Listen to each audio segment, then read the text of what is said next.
Right, should we kick off? Because there's plenty to get through. So welcome to everybody who's attending the webinar, and thank you very much to the panel for joining us for this particular session. We're talking about direct sourcing 2.0, and this is solving the labour market scarcity problems 2.0, as we had this discussion a month or so ago, and it proved to be very fruitful and beneficial for those in the audience, but also I think prompted a lot of discussion, and hence it's really fantastic that we can bring this to everybody in a much wider audience by way of webinar. So hopefully you will all achieve something from this session that you'd hope to. By way of introduction, my name's Steve Carter. I'm a 35-year or longer actually industry veteran in recruitment. Have worked in multinationals most of my career, but most recently doing advisory work on next generation thinking in the industry and trying to look at disruption in a very positive way. So I'm really pleased to be moderating this afternoon. I'll let the panel introduce themselves. Maybe we can start with you, Connor. Sure, Steve. Good afternoon and good evening and good morning, everyone. My name is Connor Heaney. I'm the Managing Director at CXC Global EMEA, a global payroll and workforce solutions company. Welcome to today's webinar. Thank you. Matthew. Hey, thank you, Steve. Hi, everyone. My name is Mathew Rodger. I'm the Chief Growth and Commercial Officer at AMS. I've been in the staffing sector for some 30 years and in the MSP and RPO space for 21 years now. Great to be here. And Saleem. Hello, everyone. Thanks for joining us today. My name is Saleem Khaja. I'm the COO and co-founder of Workllama, a technology platform for direct sourcing and total talent acquisition. Unlike Matthew, Connor, and Steve, I don't have many years of experience in the industry. I'm still a youngling, so to speak, in the industry. Thank you very much to the panel. And, I'm sure you'll agree it's an esteemed group of individuals who know their stuff. Just to set this up, there are a number of areas we want to cover, and there are some already questions from you as an audience that you've submitted, so we'll do our best to get to those if we can. There's a chat function and a Q&A function if you want to try and post, and we'll keep an eye on that as we go along. Clearly, there's a big trend towards contingent workforces across the globe in lots of different ways, and that is coming on top of the fact that there's massive change and scarcity of labour in the market right now, in spite of some of the economic uncertainty. This rotation of labour in the market's causing a scarcity. So our panel today are going to cover on a few topics, and I might kick off the session with you, Connor, if that's okay, and if I can make this work. There you go. So we might kick off with this one, Connor, if we can. What in your opinion is causing the current labour shortage? Sure, Steve. I think before I get into the substantive reasons, I just want to illustrate the scale of the problem and the scale of the challenge. So according to the US Bureau of Labour Statistics, their most recent report was released June 1 of this year. In April of 2022, there was 11 million job openings and vacancies in the USA alone, and there was a decrease from the previous reporting period of around 249,000 jobs. So that is stark.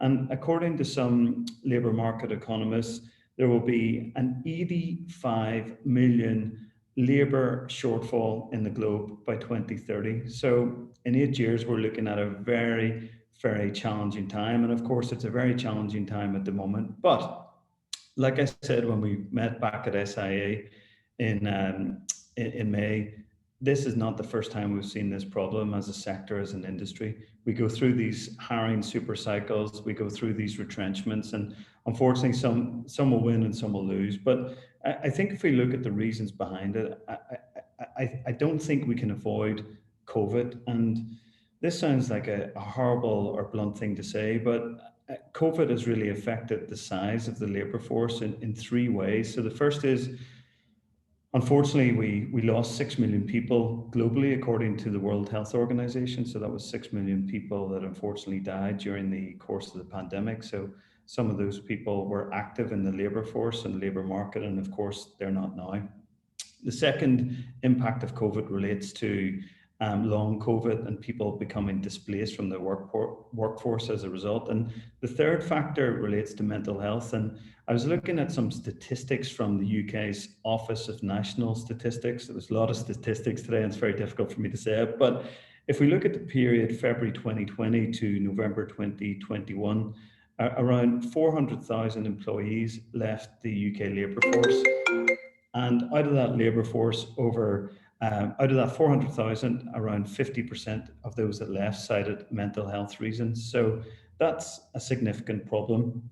Also, if we again focus on the UK and USA, there's been problems in relation to immigration and migration. So the UK often had the benefit of topping up labour shortages with EU workers, but as a result of Brexit and some of the problems around work permits, that's resulted in job shortage and labour shortage in the UK market. And of course, USA and many other global locations closed their borders during the course of the pandemic, and it's much more difficult to get into countries like the USA. So migration and immigration is certainly having a problem. And again, if we look to the UK, immigration rates fell by 90%.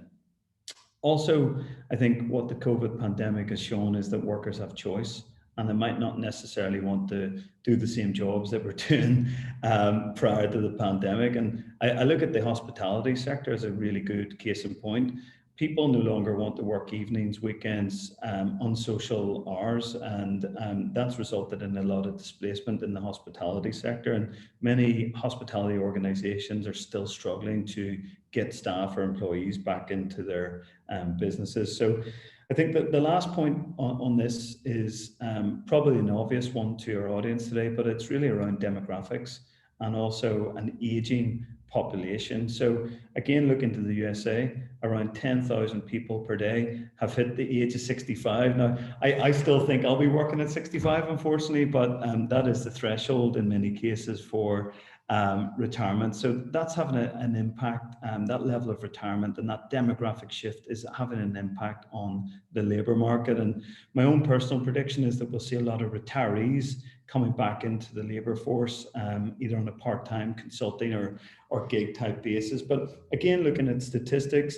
by 2050, Japan will face a working population decline of 40%, according to labour market economists. China will face a 20% decline in their labour force as well. So I think we're looking at quite a significant immediate challenge, but also a longer term challenge as well. And then of course, the final one relates to the skills gap, right? Do people have the skills to pay the bills, to do the jobs of today? And I think the answer to that is no. Organizations want to automate, right? But because they want to automate, it's creating a circular problem. They can't find the bloody people who can actually automate the systems and technologies to do the work. So I think we're looking at a six-fold problem or challenge here. And of course, I'll hand over to Mathew and Saleem for their take on it, but that's my take on the labour shortage. Thanks, Connor. Mathew, Saleem, anything to add? Hey Steve, I'm not sure I'm as clever a statistician as Connor. I would simply sum up by saying I think what Connor described to me is the perfect storm, and that's sort of what we're staring down the barrel of right now. And economic uncertainty or not, I don't think that perfect storm is going away anytime soon. So we've got to get a bit more creative about how we address some of these shortages, and I'm sure, Steve, we're going to come on to that. Indeed. Should we move on to the next topic? Because, again, like all of the panelists, we're all frustrated by the situation, but as Mathew said, it is the perfect storm. So, we have to navigate our way through the best we can, and it requires innovation and some thinking in a forward way. So maybe Mathew, I can just direct this to you to start with about contingent labour and where does that fit in? And, what are the benefits and risks of a contingent strategy as a way to deal with that shortage? Thanks, Steve. That's quite a big question, but I'll sum up Steve as best I can. I think, well, firstly, I think if I knew the exact answer to that question, Steve, I'd probably be a rich man by now. However, it seems to me that with the kind of deficit that Connor was describing before, ultimately what that means for potential, I almost said employees, let's say workers. I think what it means for them is choice. People have a huge amount of choice.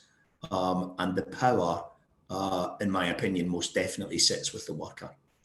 And therefore, I think that if organizations want to attract and retain the capacity and capability that they need to run their organization, develop their organization, innovate, change, transform, serve their customers, whatever that may be in whatever sector, we have to get creative and we have to understand that that choice exists.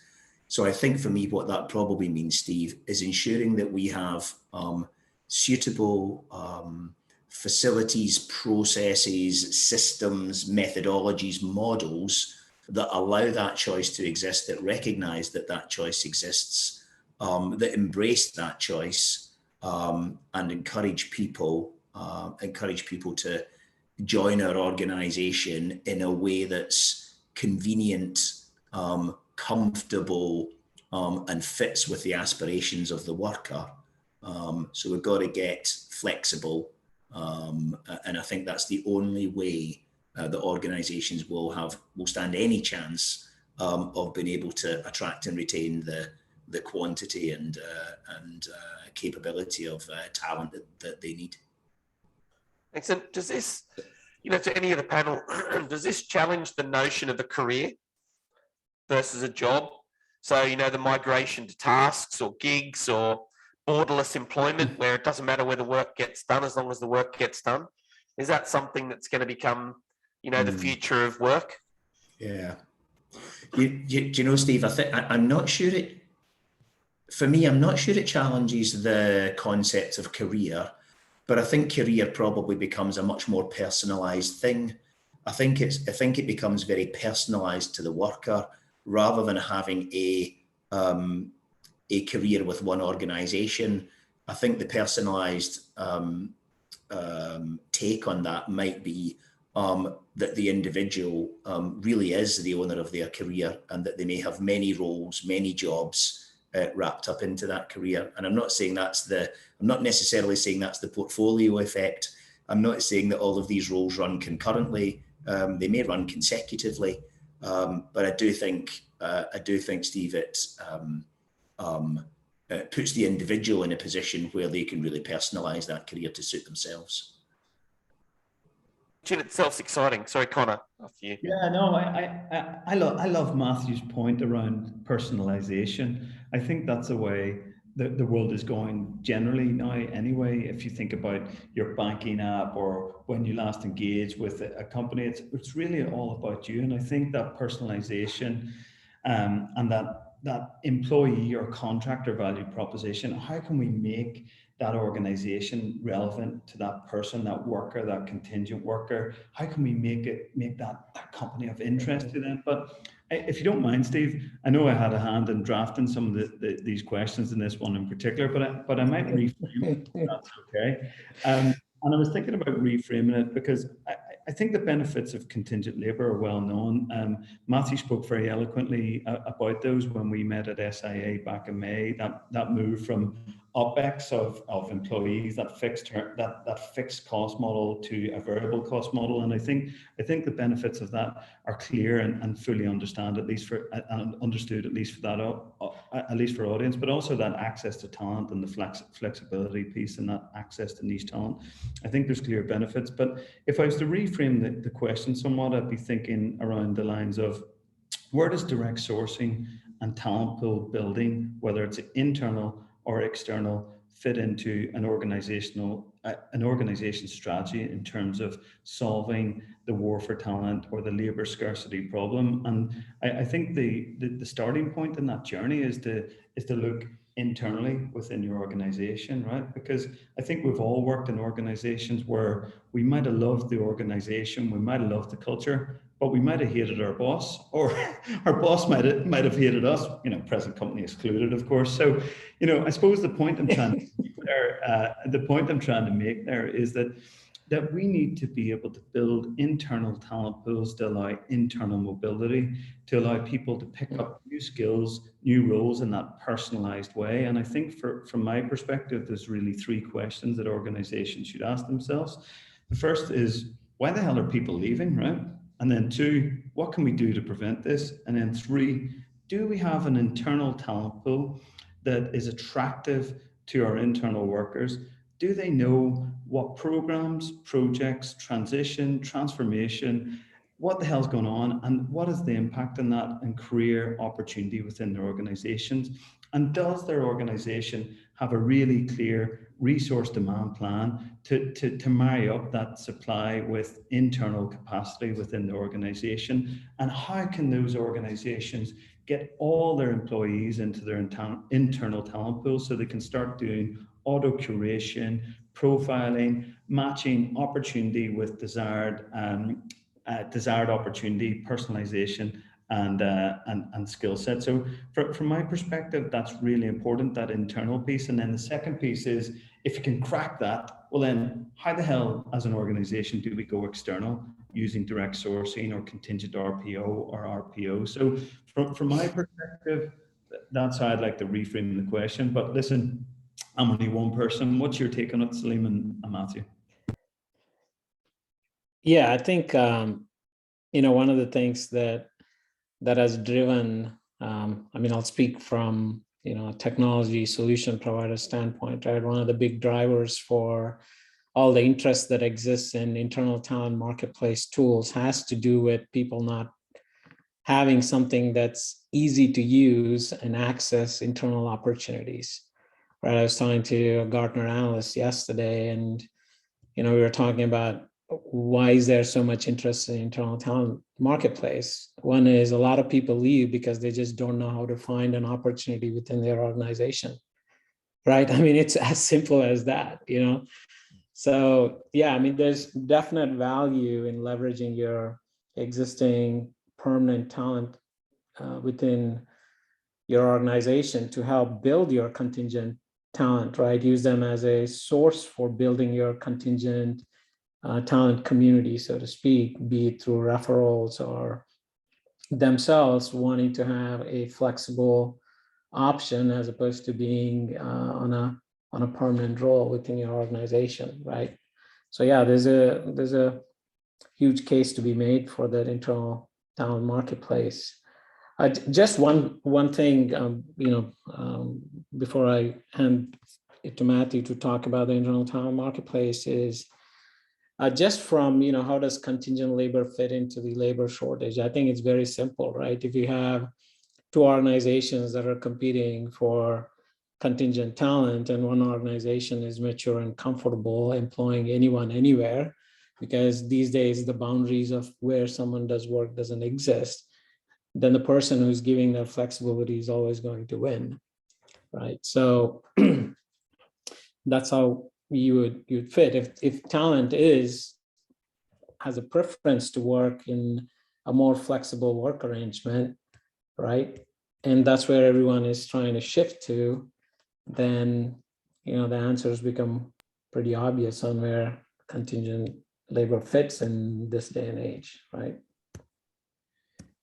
Yeah, Saleem, I'm quite conflicted on this hire anyone anywhere piece, because you would expect, coming from our background as a global payroll provider, I would be banging the drum to death about this, and I'm passionate about it, but I think there's some limitations to that approach. If you think of Mathew and some of the government clients that your organization might service, Mathew, there's not a hope in hell that the Defence Authority of the UK are going to be wanting to have, people in Netherlands or Australia working remotely on their code or their missiles, right? So I think we have to frame this debate and this narrative around work anywhere quite carefully. I think on a first principles approach, given my background, and I've talked about this a lot, I think it's generally a good thing, but there's some obvious caveats and limitations to it, I feel. And well, two observations on that specific point, Connor. One would be, it's amazing how flexible and progressive in their thinking many organizations became in the face of the pandemic. Yeah. So maybe there are some things that we all confronted, particularly during the early, I'm thinking sort of, Q2 2020, Q3 2020, when we were rapidly adjusting to different ways of working. For me, it was quite remarkable how many of our customers suddenly adjusted previously immovable policies, and that was frankly startling for me. I think the other complexity, and Connor, this plays to your expertise, not mine. I'm simply aware of it. Just purely from a pay, tax, benefits, working across borders in particular is complex. It's an extremely complicated affair. But within borders, perhaps that work from anywhere, kind of any time, is a bit simpler. And I think what that does is, for a lot of organizations, it opens up engagement models that previously they may not have considered. And when it comes, therefore, to meeting the talent needs of the organizations, I think there is an opportunity there for end users to get a little more creative in terms of very simple things like, proximity to the work location and proximity to your manager and, those types of things. And I think what the pandemic has shown us is some of those things that many organizations previously held as sacrosanct are frankly no longer true. And therefore there is opportunity out there to be creative. I think that's fair. I think that's really fair comment, Matthew. And Matthew, if we can for a moment, and Steve, I'd just like to go back to the internal talent community piece, because I probably missed something I wanted to say, because I think I missed an opportunity to educate our audience around the power of referrals within an organization. I know you mentioned that, Saleem, but also how organizations can get people that they've touched either as an alumni, an intern, a redundancy type scenario where they've had to make mass layoffs over the years, and also retirees. How can we build attraction and engagement strategies to bring those folks into the internal or external talent pools that organizations can create? I think there's a question along the same topic, Connor. I think John. Hi, John. How are you? Good to see you on in the attendee list here. Yeah, which one is easy to build, internal or external? My take is internal is always relatively easier, right? Because it's sort of a captive audience. You already have them, right? And then leveraging them to build external communities is a strategy that an organization can employ. And that's where, Connor, leveraging alumni or retirees and silver medalists and things like that will come into play. Saleem, I just typed a quick response in relation to John's question, and maybe I'll just elaborate on it a tiny bit. I think conceptually, the concept of internal and external talent pools, etc., is a comparatively straightforward concept to sort of get your head around, if that makes sense. I think the execution of these things and the tools that are potentially available and how you do that is quite different.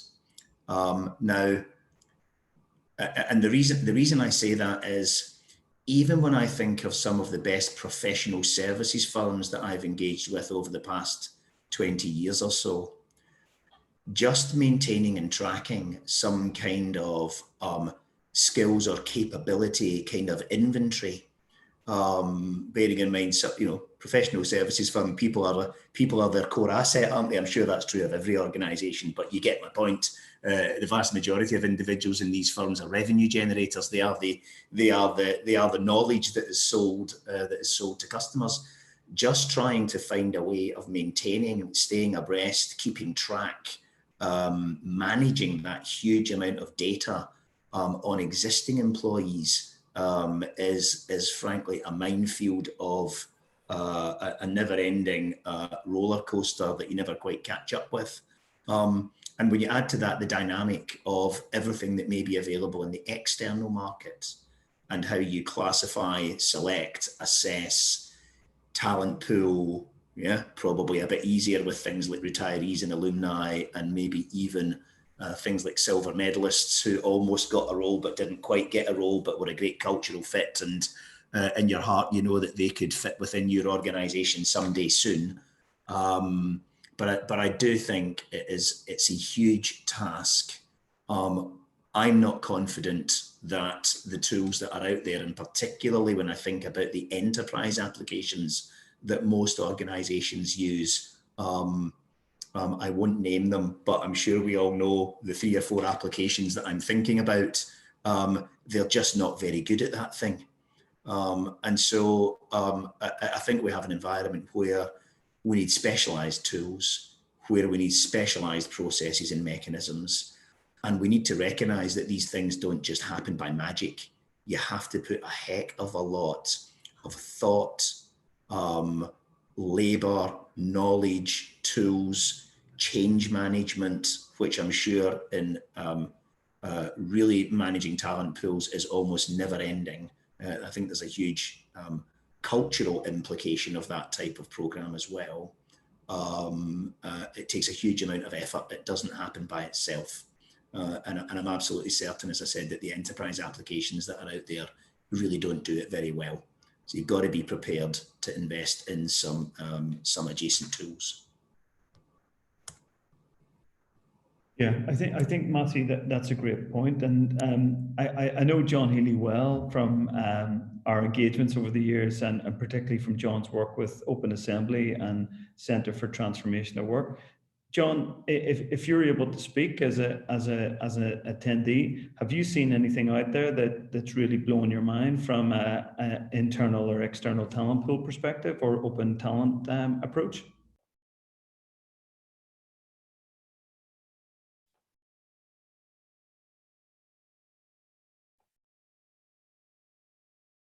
John can't speak, so that's all right. Wait, John, that's probably a first, I have to say. So we'll look at the next question then, if that's okay.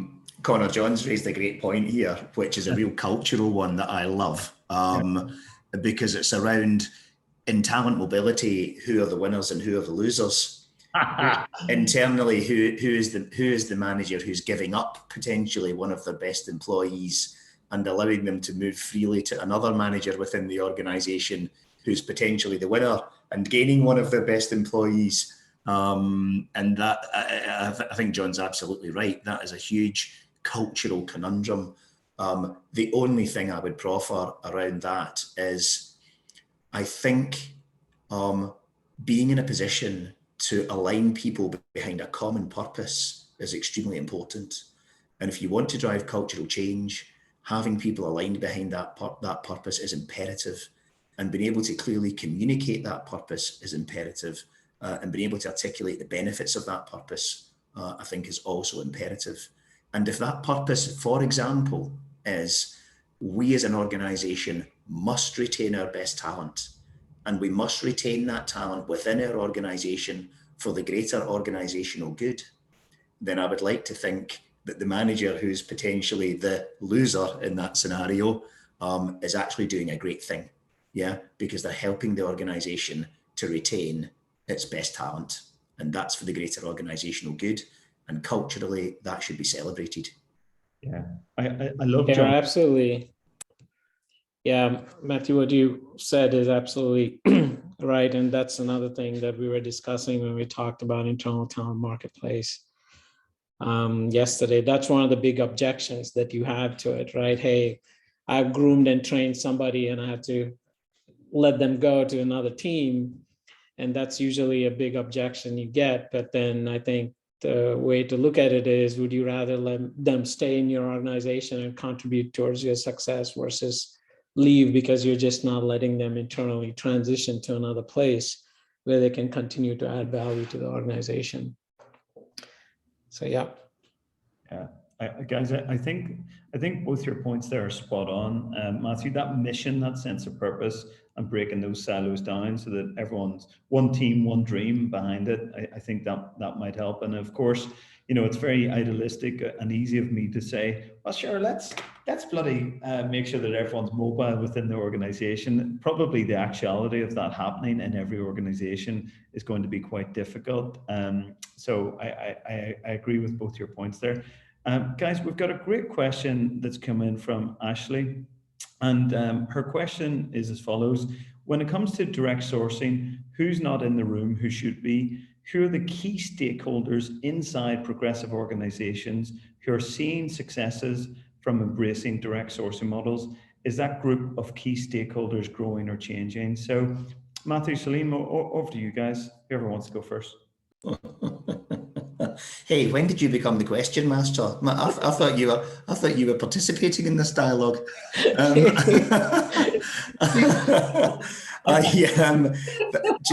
Who's not in the room? Gosh, do you know what? Well, it's also a big question. For me personally, my experience is that talent acquisition can play a huge role in the success of direct sourcing.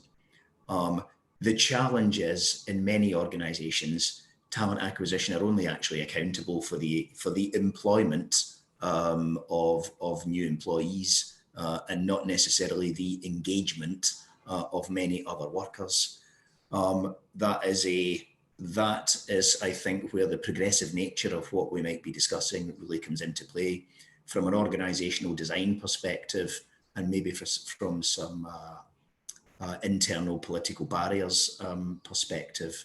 But what I would proffer is back to that common purpose that I was evangelizing a second ago, because I think the same rules apply in almost any aspect of an organization where we need to achieve something for the greater good of the organization. And I would hypothesize that having an integrated approach with talent acquisition at the center of it, for engaging all types of talent that walk through the door of an organization. We might get into some fairly esoteric areas around deliverables and statement of work and lots of other things, but as a sort of pure play point, having that as the focal point and having other stakeholders within the organization support and sponsor that, again, for the organizational greater good, is certainly where I have seen a lot of success when organizations align in that way. Yeah, no, I agree with Matthew. HR needs to have a seat at the table. They are a key stakeholder. And I think if you kind of move up the value chain, right, I think this becomes a key collaborative effort between a CHRO and a CFO, right? I think that then it starts making a lot of things clearer and easier. I think John was commenting here saying HR is kind of saying it's not my job, but then if overall organizational efficiency and cost savings and trying to get work done in the most optimal way becomes a key function of the organization, then you put together a direct sourcing program where all these, you look at talent from a holistic perspective, not just, hey, the contingent working in a silo and then, perm working in another silo. And that kind of also connects to the whole total internal talent marketplace that then bolts onto your external talent marketplace and then creates that total talent perspective. So from a stakeholder standpoint, I think at the top, it's a CHRO, CFO kind of collaboration, and then procurement and talent acquisition need to then operationalize it and make it all happen. It's interesting, guys. Typically, we've seen procurement more involved in the early stages of direct sourcing, ideation, and getting it off the ground, and working with partners like us to really define what they're looking for, whether it's cost savings, access to talent, or a combination of things. I agree, HR definitely getting more involved in the process. I think pandemic and the labor shortages sort of helped that marriage, if you like. Maybe it's a forced marriage, but it's definitely helped those conversations. But actually, what we found is that there's a number of key stakeholders that the guys have mentioned some already, but legal, marketing are also key stakeholders, particularly when it comes to the use of the end user brand or the end company's brand in the marketplace, particularly if you're going to be using that. And we would recommend that the most successful direct sourcing programs would use the end user brand, because as much as everyone knows who the hell AMS is, or Workllama or CXC, right? If it's Airbus or Boeing, it's probably a much more attractive proposition in the global and local candidate market. Anyone else that we've left out that should be involved? No, I think you got it. Sincere apologies, everybody, by the way. I'm sure that was the best 10 minutes of the session. If I didn't have bad luck with technology, I'd have no luck at all. So apologies, my laptop crashed and I had to watch Windows Update. Steve, thank goodness you're back, because Connor was running amok. It was. Yeah, I knew someone has to get back in control. It was. I sat there and watched the update happen. It was extremely frustrating. Never mind. So my apologies. Hopefully I'm back for good this time. Well, I think that maybe that's not so good. Connor, you're driving now, so you might want to just move the slide on if that's okay. You know what, Steve? We're going to hit this question here, Steve. So over to you, Steve. You're back to being the quiz master or question master. Okay, so have we covered the direct sourcing 1 versus 2.0 question? No? Yeah. Great. So maybe it's something, Saleem, you want to pick up on the difference here, and why is that evolving as a strategy? Yeah, so, the market's still trying to wrap its arms around what direct sourcing is. So, we're already talking about 2.0. I see SIA, I think, is talking about 3 or 4. They must be skipping a number in between. So everybody's throwing a version next to it. But if you were to look at what traditionally happened, right, it was a very transactional type of an arrangement where it was more or less ATS, recruiter driven. You need something, you pick up the tools and try to, it was a very transactional type of an arrangement. And it was predominantly driven by a collection of recruiters just trying to fill positions. So no different than a staffing supplier arrangement where it just, fits into your contingent sourcing pipeline, so to speak, right? What is happening now with the shift in the market, right? Now talent's in the driver's seat. So 2.0 is more focused around, talent experience, kind of bringing that whole retail shopping experience, personalized experience to talent, right? 2.0 is heavily driven by talent marketing, ongoing talent nurturing, ongoing talent curation, right? It's providing that uber personalized experience is one of the big differentiators. And I think it connects back to what Connor was saying, where marketing is a key stakeholder, definitely, right? Because if talent marketing is core for direct sourcing 2.0, then defining talent value proposition, right, becomes very important. So I would say the big driver is you go from a transactional to a uber personalized, talent marketing driven, where there is curation and there's a lot of AI that's built in to drive curation right? To do auto matching, assessments, and all those pieces make up direct sourcing 2.0. Yeah, so Saleem, just to add to that, I think that that holistic view that you've mentioned is one of the key differences, and also really organizations starting to wake up and go, well, how can I bring my demand for resources from last in time to first in time or just in time? And Doug Leby in Beeline has this great phrase over the years that it's about people, not pencils, right? And I actually disagree in a way, because I think that we should learn from the large manufacturing companies that can actually manage demand and supply right down to the minute. Of course, I know we're dealing with people and it's all about people, but if we can build that holistic view and understanding of what an organization needs and by when and why and how, I think that's a key difference to getting direct sourcing 2.0 right. That robust demand planning, that capacity management piece that Mathew mentioned at the outset. Mathew, do you have any further thoughts on that?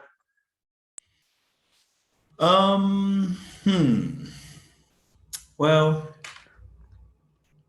I think Steve, I would add, I'm not a big fan of version numbers on these types of things, because I'm not quite sure where one version stops and another version starts. I think we essentially have an evolution, a continuum, something that is constantly evolving and changing. And typically, in my experience, these things evolve and change in response to needs and challenges of complex organizations and changing dynamics, within the external supply marketplace. And, I think the obligation is on all of us to continue to find, creative ways of enabling organizations to be as self-sufficient as they can possibly be. And for me, that's really what direct sourcing is all about. Yeah, it's about taking direct control of your organizational destiny in terms of talent attraction and engagement, and ensuring you've got the right tools and processes and methodologies in place to enable you to do that. Because ultimately, that will give you the ability, I believe, to be directly accountable for what's going on, and to take more control over what's going on and deliver a better proposition to your internal stakeholders in terms of talent supply. And for me, that's what direct sourcing really has to be about. It's about enabling the organization to succeed and leverage all of its corporate assets to achieve that thing. Agree. And can I ask, maybe just sort of coming in from the side with a question about regulators and the ability for regulators to keep up with the migration of labour and how it works? Because direct sourcing and contingent labour workforces, where governments are acutely aware of collecting tax revenue and providing long-term social security and all that stuff, and we know in the UK there's been, significant regulation change around contingent work. Is that something that you think government or regulators will catch up with and therefore enable that? You think there's always going to be a slightly uncomfortable relationship between the two, or is that just, people in the staffing industry and people like me that want to make it out to be more than it is?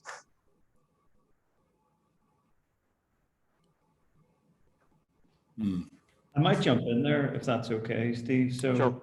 I think my first comment on that is that governments have been behind the 8 ball. I'm not sure if that's the appropriate phrase, but I'll go with it anyway, when it comes to regulating the activities of platforms and also contingent labour. It might feel like in the UK that there's regulation there with R35. Of course there is, but oftentimes in relation to worker status or employment status, it's been left to the courts, right? If we look back to the Uber case in the UK, which was adjudicated by the Supreme Court, that is instructive, but it's not binding, right? So there's this phrase, courts make bad law, right? And if you look at most European markets, really it's the courts that have been deciding on this issue as opposed to legislation. So I would argue that the legislators haven't caught up with this space yet, right? That's point number one. Point number two is the EU have been trying to catch up on this, and they've launched a draft directive on platform work, which, having read it a number of times now, I never thought I'd be reading bloody EU directives. It's rather broad, deep, and probably has a lot of negative impact for platforms that are matching talent with people, right? I suppose that's the key takeaway I would say in relation to that. But the utopia in my mind is that there's a standard test for whether workers are truly independent or not, and that standard is global, right? That's the utopia piece. So that's probably never going to happen. But if you think about digital nomads, if you think about work from anywhere, you think about borderless workers, you think about working through platforms, there needs to be some sort of standard test to determine whether a worker is an independent worker or not in most markets. But that's probably the utopia, as I say, but that's my take on it, Steve. I don't think it'll inhibit the growth of the sector yet until this EU directive comes in, and that could be a couple of years away. Okay, great. So the next question about agile workforce, and I'm conscious of time because there's some questions as well. So perhaps if we can get sort of a quick response to this question from any of the panel that feel this is their sort of topic. Steve, I'll have a go and proffer an opinion on this one. I guess it's a very broad question, but I think for me this is simply about having a workforce that is able to bend and flex in response to differing challenges, and sometimes those challenges will be planned and very carefully thought through, and sometimes, as we are all too aware, those challenges will have nothing to do with the organisation whatsoever, and something external will come along in a simple world, calling it maybe a new piece of legislation or something of that nature that knocks us all sideways for a little bit. In another world, it may be what we've all just been through in the past couple of years. But for me, I think having a workforce that's able to morph and bend and flex in response to the needs of the organisation in a comparatively straightforward, risk-free manner, I think really is about. It really, for me, sums it up in terms of workforce agility. Really, really, really easy to say. I'm absolutely certain much harder to do in practical reality. But perhaps having a greater proportionality of flexible workers might enable a little more agility.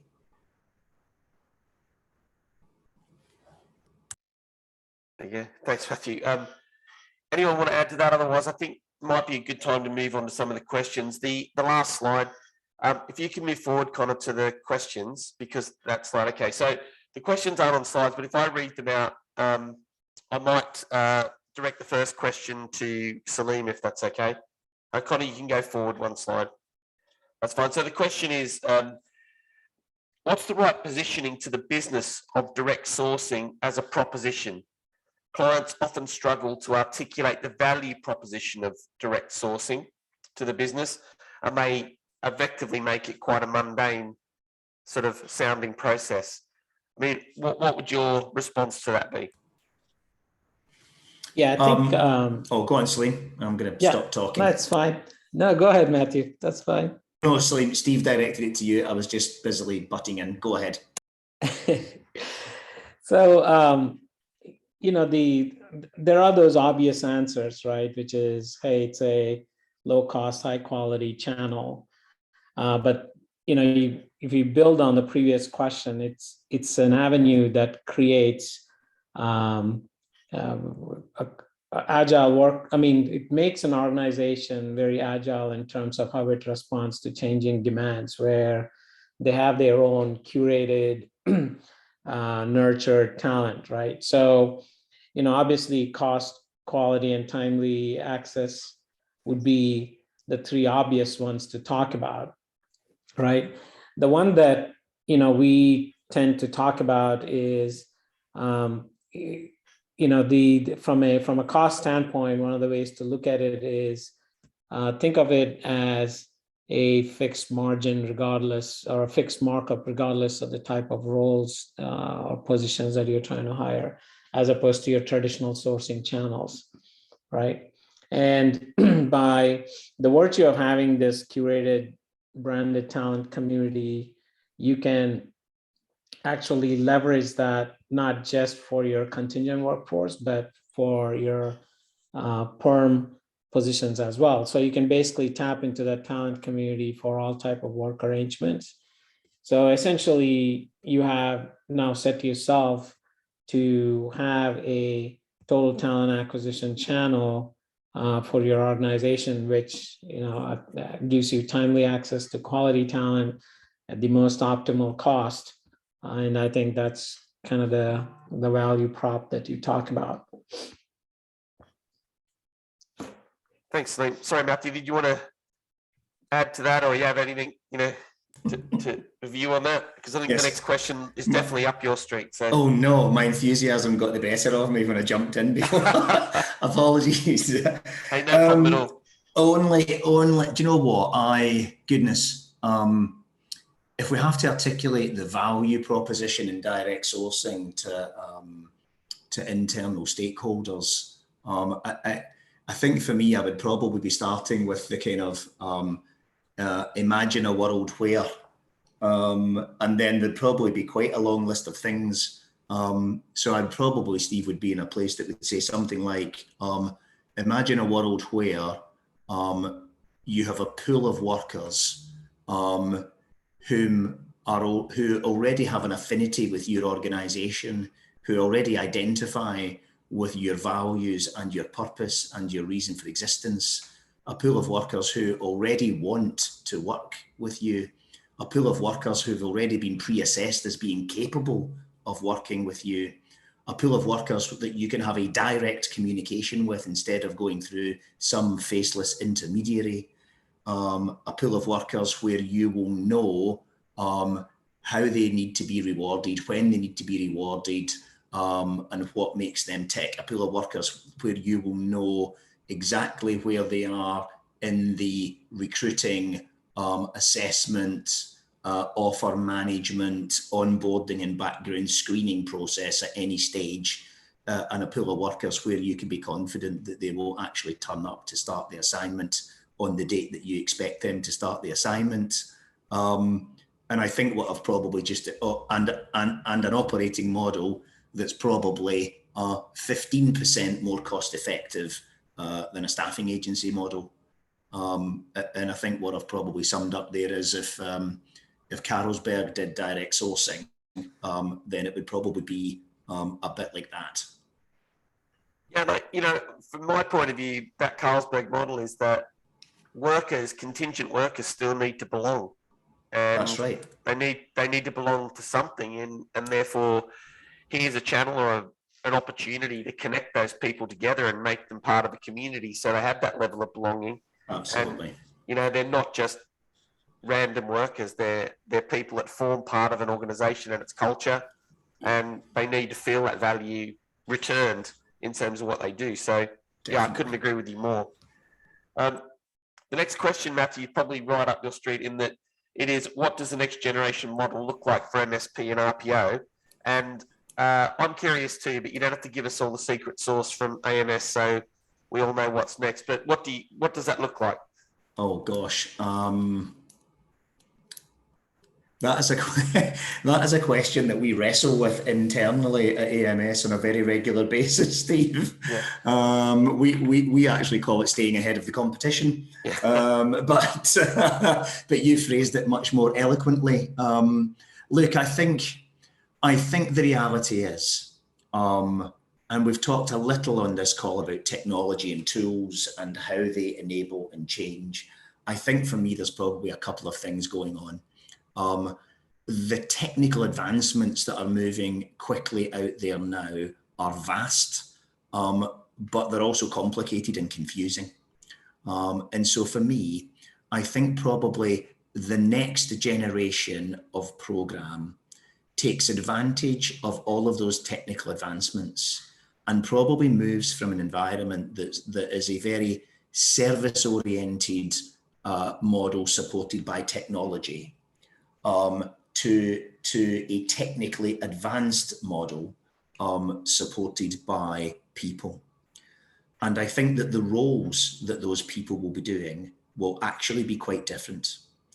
I think we have an opportunity to really place the recruiter at the center of everything we are doing, and to not lose sight of the value that a recruiter's insights, instinct, and ability to engage users within the business brings.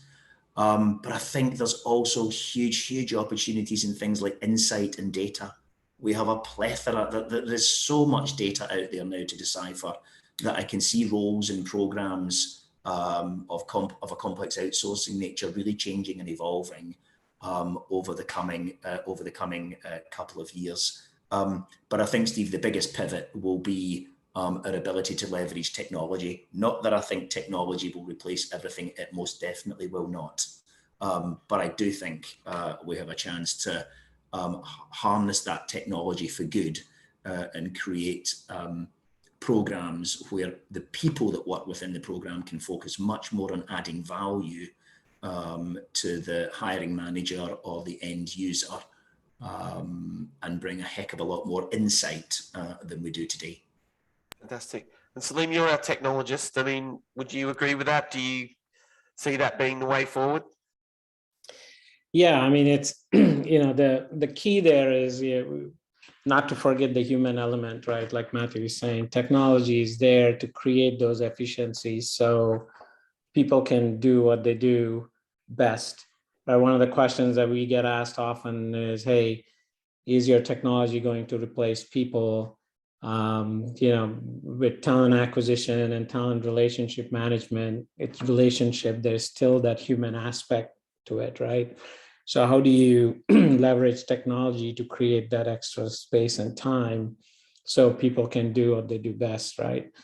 And also as a technologist, one of the things that we also like to talk about is just because you bought a great piece of technology doesn't mean it's going to do everything for you, right? It's like putting a treadmill in the basement and expecting to lose weight. It's not going to happen. You need to use it, and you need to have the right people using it, right?